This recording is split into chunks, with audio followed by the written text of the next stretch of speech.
Polícia Civil falou há pouco sobre a prisão desse homem, o Pablo. A repórter Micheline Kubitschek está ao vivo com a gente na delegacia, vai conversar com a delegada agora e tem as notícias pra gente. Fala, Micheline, boa tarde, bem-vinda.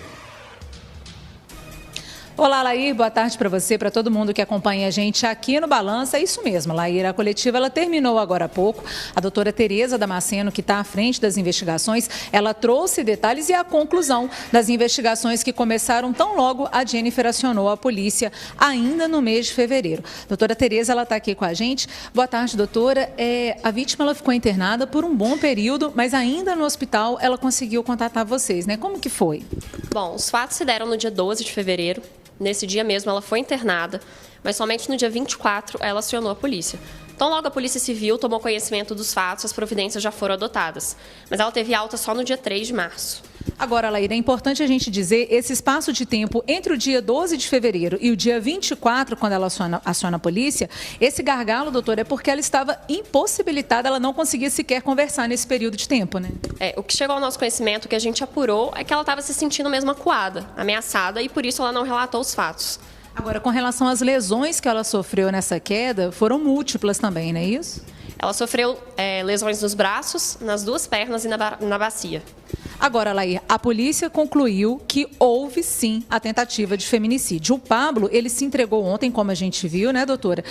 Inclusive, esse mandado de prisão já estava em aberto para ele desde o mês de março, ou seja, já tinha um mês que a polícia já tinha solicitado. Isso. A prisão dele foi decretada no dia 10 de março e ontem ele se entregou lá na Delegacia de Mulheres de Contagem, onde o mandado de prisão foi devidamente cumprido.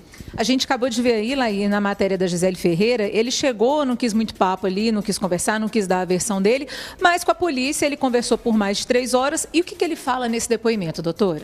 Bom, ele negou os fatos e ele disse que, após uma discussão que eles tiveram, ela se jogou da janela por vontade própria. Como se não fosse por uma questão de toda a ameaça, de tudo aquilo que ela relata. Ele falou que ela decidiu. Mas o que causou essa motivação? O que a investigação conseguiu apurar? Bom, o que a gente apurou é que eles tiveram uma discussão no dia dos fatos por questões financeiras e que, em meio a essa discussão, ele teria pegado uma faca e investido contra ela. E aí, num momento de distração, ela conseguiu pular da janela para se salvar. Num ato de desespero, ali, ela se joga do prédio. Exatamente. Agora, Lair, essa questão, o casal, eles estavam juntos há aproximadamente 9 anos, né, doutora? 8 deles sendo casados. A Jennifer, ela tem um filho de um outro relacionamento, um adolescente.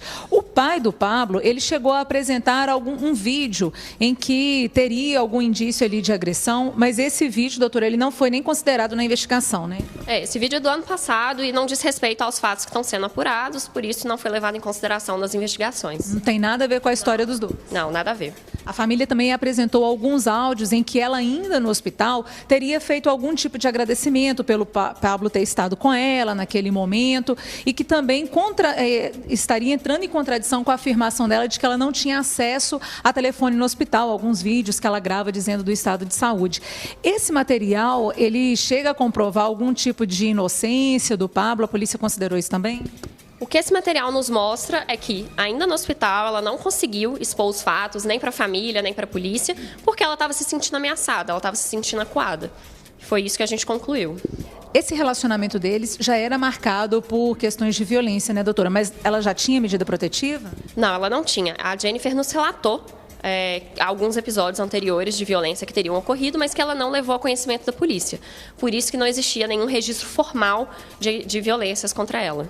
Agora, Lair, uma coisa que é tão importante, a doutora ressaltou aqui com a gente, essa questão do ciclo da violência contra a mulher. Muitas vezes as mulheres, elas deixam, né, doutora, de fazer a denúncia. Elas pensam assim, mas estava nervoso, foi só um tapa, foi só um empurrão, foi só uma repreensão com a roupa que eu estou usando, ele vai melhorar. Não melhora, né, doutora? Exatamente. A violência, ela costuma ser escalonada. Ela começa com violências emocionais, violências morais, e vai escalonando para uma violência física, até, infelizmente, em alguns casos, acarretar num feminicídio ou numa tentativa de feminicídio. Daí a importância de, num primeiro momento, a vítima já relatar os fatos à polícia e requerer uma medida protetiva que é, sim, eficaz. E a Jennifer, ela só conseguiu essa medida protetiva ainda internada no hospital. Ela liga para uma advogada, a advogada percebe percebe que ela está ali numa situação de perigo e então aciona esse instrumento que é tão importante, né, doutor? Foi exatamente isso. Ela entrou em contato com uma advogada ainda no hospital e a advogada, representando, levou os fatos à polícia e já nesse momento foi requerida a medida protetiva em favor dela. Agora, o Pablo, ele falou durante mais ou menos 3 horas. Como é que você observou o comportamento dele, assim? Ele chegou a se emocionar em algum momento, embora tenha negado o crime? Ele demonstrou uma frieza? Como é que ele reagiu ali naquela situação? Bom, ele não demonstrou nada que tenha chamado a atenção, ele foi solícito, ele esclareceu os fatos, ele respondeu as perguntas, mas nenhum comportamento que tenha chamado nossa atenção, não. Agora, doutora, é o que eu acho que todo mundo está em casa quer saber. Como que a polícia chegou a essa conclusão de que realmente houve ali uma tentativa de feminicídio? Porque a família dele diz muito, assim, que, na verdade, eles estariam num relacionamento que estava chegando ao fim, que ela não aceitava o fim do relacionamento e, na verdade, a investigação mostrou outra coisa. Como que foi esse processo? Bom, primeiramente nós ouvimos a vítima, né? E pelo relato dela a gente já conseguiu estabelecer ali uma dinâmica do que teria ocorrido. E aí a Polícia Civil, né, buscou testemunhas, e inclusive testemunhas oculares que teriam presenciado os fatos e que confirmaram a versão da vítima. E ele fugiu antes mesmo desse mandado de prisão ser expedido. Ele ficou com ela um tempo no hospital, mas depois ele vai embora, né? Enquanto ela ainda estava internada, antes dos fatos chegarem ao conhecimento da polícia, ele fugiu. Agora, Laíra, um ponto que chama a atenção é que quando ele foge, ele começa a fazer uma peregrinação pelo Brasil afora e foi parar até em outro país. Ele foi para o Paraguai, doutora? Isso, a gente teve a informação que primeiro ele foi para Foz do Iguaçu e depois ele foi para o Paraguai, ficou por um período lá e depois voltou para o Brasil. A Polícia Civil chegou a acionar a Interpol nesse momento em que ele foge para o Paraguai? Como é que foi? Sim, a gente chegou, sim, a entrar em contato com a Interpol, mas antes que os procedimentos pudessem ser colocados em prática, a gente já teve a notícia de que ele tinha voltado para o Brasil. Agora, a Jennifer, ela conversou conosco no mês de março, ela conversou com a equipe da repórter Shirley Barroso na época, muitas dores, ela sofreu fraturas por todo o corpo, né, doutora? Nas 2 pernas, nos 2 braços, na região da bacia. Hoje, como que é a situação dela? A polícia tem acompanhado também a evolução dessa questão da saúde? Sim, a Jennifer hoje ela está fazendo fisioterapia, né? Está nesse processo de recuperação. Ela ainda não consegue andar, mas a perspectiva é que ela consiga, depois que, né, que esse tratamento seja concluído. Ela está usando cadeira de roda? Tá com cadeira de roda. Pois é, e agora o Pablo, depois de ser ouvido ontem, o mandado de prisão foi cumprido, né, doutora? Ele foi preso por quais crimes e como é que fica a situação dele agora aí com a justiça? Bom, o mandado dele foi cumprido ontem na Delegacia de Mulheres de Contagem. Os autos foram encaminhados para o Judiciário, né, que é a quem compete agora dar o seguimento. E ele foi indiciado por tentativa de feminicídio por via de fato. Ou seja, a pena máxima, se condenado, ele pode pegar até quantos anos de prisão? Se denunciado e se condenado, a pena máxima pode chegar a cerca de 26 anos. Pois é, Laíra, o caso da Jennifer, ele foi no dia 12 de... Tem alguma pergunta, Laíra? Sim. A gente te ouve. Sabe o que eu queria que a doutora Tereza dividisse com a gente? Porque no relato que ela nos deu aqui, naquela entrevista exclusiva à Shirley Barroso, ela diz que no hospital ela conseguiu se comunicar com as pessoas lá. A polícia também ouviu essas testemunhas no hospital? Pois é, o Laí está contando que durante a entrevista para a Shirley, a Jennifer falou que ainda no hospital ela conseguiu se comunicar com algumas pessoas. E a pergunta dele é se durante as investigações vocês também ouviram essas pessoas com as quais a Jennifer conversou e se elas confirmaram também essa versão dela da violência que ela sofreu.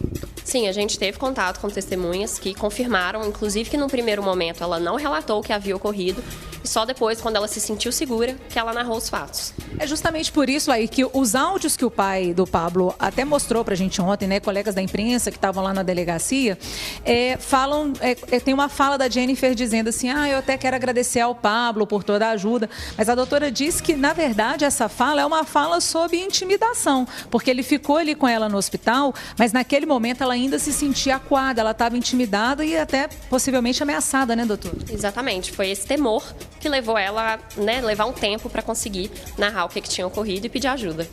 Bom, o crime foi no dia 12 de fevereiro. Até o mês de fevereiro, segundo dados da Secretaria de Estado de Justiça e Segurança Pública, Laí, foram 41 tentativas de feminicídio aqui no estado de Minas Gerais. A Jennifer incrementando aí essas estatísticas, um número muito triste e só relembrando, sempre denunciar, né, doutora? Sim, é muito importante que em qualquer ato, no primeiro momento, a vítima já leve os fatos ao conhecimento da polícia para que as medidas protetivas possam ser requeridas. Quero agradecer muito aqui a doutora Tereza Damasceno. E Laíra, um detalhe, a doutora ela assumiu a delegacia lá há três semanas, né, doutora? Já pegou um caso denso como esse, já entregando aí uma resposta. E hoje, tadinha, tá até com febre, veio aqui atender a gente mesmo assim. Muito obrigada, viu, doutora? Eu volto com você, Laíra. Obrigado, a gentileza da doutora Tereza. Há 3 semanas só e já pegou esse caso, que é um caso realmente muito complicado, né? Foi uma tentativa de feminicídio, a polícia não tem dúvida disso. Só não terminou, né, Micheline, em feminicídio, porque a Jennifer, gente, pulou do 2º andar, senão teria sido morta. Obrigado, viu, Micheline? Um abraço para a doutora Tereza.